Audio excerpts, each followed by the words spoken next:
Well, before we get to all of that, I wanted to give my views on what's happening in Scotland. Scotland has the worst drug death crisis in Europe.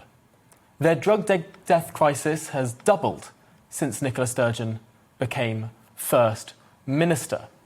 Now, we're hearing today that some moves might be being made to finally try to address this. It will certainly raise controversy. People don't like the idea that people who are doing things that may be harmful to themselves may be let off. But listening to the words of Professor David Nutt, the man who was fired by Gordon Brown's government back in the late 2000s, the scientific advisor who said that MDMA is less harmful than riding horses. Well, that's true. If we look at the statistics, the likelihood of serious injury, death, or any negative effects from taking MDMA is less than riding horses. Now, that doesn't mean it's fine. It means riding horses is pretty dangerous. But we allow people to make those sorts of individual risks. Now, that man was fired by the Labour government for, frankly, telling the truth. We can look at all aspects of the drug policy of the Western world over the last 40 or 50 years, and we can make some pretty clear comparisons.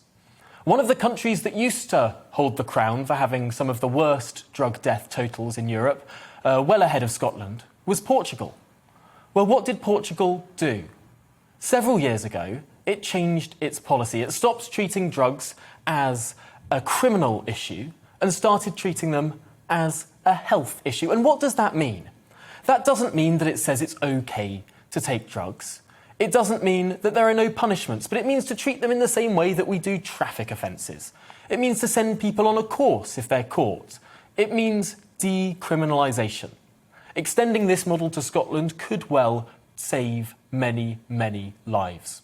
We know festivals that operate safe consumption rooms mean that drugs are less cut with harmful substances. It means that lives are saved. Let's look at the reality rather than the perfect, and let's not make the perfect the enemy of the good. People will always have done, and always will do, want to alter their mental states. We've seen this whenever we've tried any form of prohibition. America is the most pertinent example of this. Looking back at the Prohibition era, alcohol deaths didn't go down, they went up. People started taking stronger alcohol, brewing their own. It was dangerous, it was wrong, and it came to an end. It feels like the Western world is slowly waking up to the fact that our drug policy has been going down the wrong route for over 40 years. And the parts of the world that have started to take a little bit more of a health look at this, rather than a criminal look at this, are starting to save more lives. And ultimately, this comes down to an issue of hypocrisy. We live in a country where our most senior politicians freely admit, on live television, to having taken the most extraordinary array, a cocktail of drugs. Everyone from the Prime Minister down, or at least the Prime Minister says that he sneezed it out.